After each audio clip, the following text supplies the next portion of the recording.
আলহামদুলিল্লাহ ওয়া কাফা ওয়া সালামুন আলা ইবাদিহিল্লাযীনা ইসতাফা আম্মা বা'দ ফাআউযু বিল্লাহি মিনাশ শাইতানির রাজীম বিসমিল্লাহির রহমানির রহিম। তো সুপ্রিয় চ্যানেলের বন্ধুরা, আশা করি আল্লাহর অশেষ মেহেরবানিতে আপনারা সকলে ভালো আছেন। আলহামদুলিল্লাহ, আমিও ভালো আছি। আজকের ভিডিওতে যে বিষয় নিয়ে কথা বলবো সে বিষয়টি হলো, কোন স্ত্রীকে যদি কোনো স্বামী তালাক দেয় তাহলে পরে ওই মহিলা ওই তালাকপ্রাপ্ত স্বামীকে কিভাবে তার কাছে পাবে, তালাক দেওয়া স্বামীকে কিভাবে তার কাছে পাবে এবং তার অনুগত করবে। তার জন্য ছোট্ট একটি আমল, ছোট্ট একটি দোয়া, যে দোয়ার উসিলায় আপনি আপনার অজান্তে বা আপনি জেনে শুনে অনেক ভুল কাজ করছেন, অতঃপর আপনি ডিভোর্সের পরে, তালাকের পরে আপনি বুঝতে পারছেন যে না, আসলে আমি এই কাজটা ঠিক করিনি। আসলে আমি আমার ওই স্বামীকেই চাই এবং আমি তার সাথেই সংসার করতে চাই। তাহলে আপনি ওই স্বামীকে ফিরিয়ে আনার জন্য ছোট্ট একটি দোয়া, যে দোয়াটা আমি বলবো, এই দোয়াটা যদি আপনি আমল করেন তাহলে পরে আল্লাহ তাআলার ওসিলায় আপনি তাকে আবার পাবেন।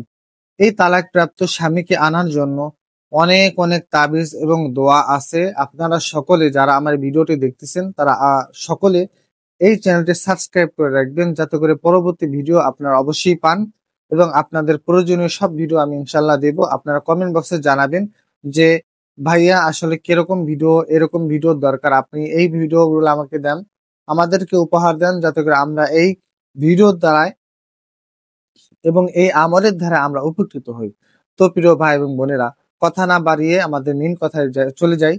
তো আমাদের তালাকপ্রাপ্ত স্বামীকে কিভাবে আমরা ফিরে পাবো, আমাদের কথা তো এইটাই নাকি? তাহলে পরে আমরা মানে এই বিষয়টা আমার টিকটকে অনেক মেসেজ করে থাকে অনেক আপুরা, যে ভাইয়া আমার স্বামী তালাক দিয়ে দিছে আমাকে, অতঃপর আমি কোনোমতে তালাকে রাজি ছিলাম না, তারপরও জোর জবস্ত করে আমাকে তালাক দেওয়া হয়েছে এবং তাকে আমি ফিরে চাইতেছি, তার সাথে আবার সংসার করতে চাইতেছি। যদি এরকম হয়ে থাকে তাহলে অবশ্যই আপনাকে বলবো যে বোন, আপনি এই ছোট্ট একটি দোয়া আপনি যদি আমল করেন তাহলে অবশ্যই আপনি তাকে পাবেন।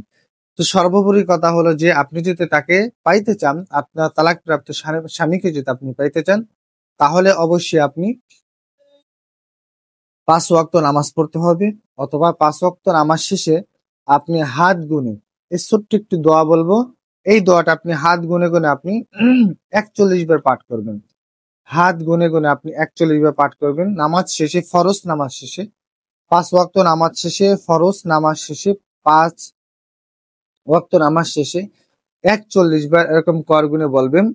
এই দোয়াটি হলো, বিসমিল্লাহি আল সামিয়্যু জাল্লা জালালুহু, বিসমিল্লাহি আল সামিয়্যু জাল্লা জালালুহু। এই দোয়াটা আপনারা সকলে ৪১ বার পাঠ করবেন। ৫ ওয়াক্ত নামাজ শেষে ৪১ বার পাঠ করার পরে আল্লাহর রহমতে আপনি যে উদ্দেশ্য করে দোয়াটি করবেন, আল্লাহর রহমতে আপনি সেই দোয়া আল্লাহ তাআলা কবুল করবেন। আপনার তালাকপ্রাপ্ত স্বামী অতি দ্রুত আপনার কাছে চলে আসবে এবং তার মনের ভিতরে আপনার জন্য একটা ভালোবাসার জন্ম দিবে। তো অবশ্যই আপনারা সকলে এই দোয়াটি আমল করবেন। যাদের তালাকপ্রাপ্ত স্বামী, যাদের তালাক হয়ে গেছে, তারা এই দোয়াটি পড়লে অবশ্যই আপনারা ফলাফল পাবেন।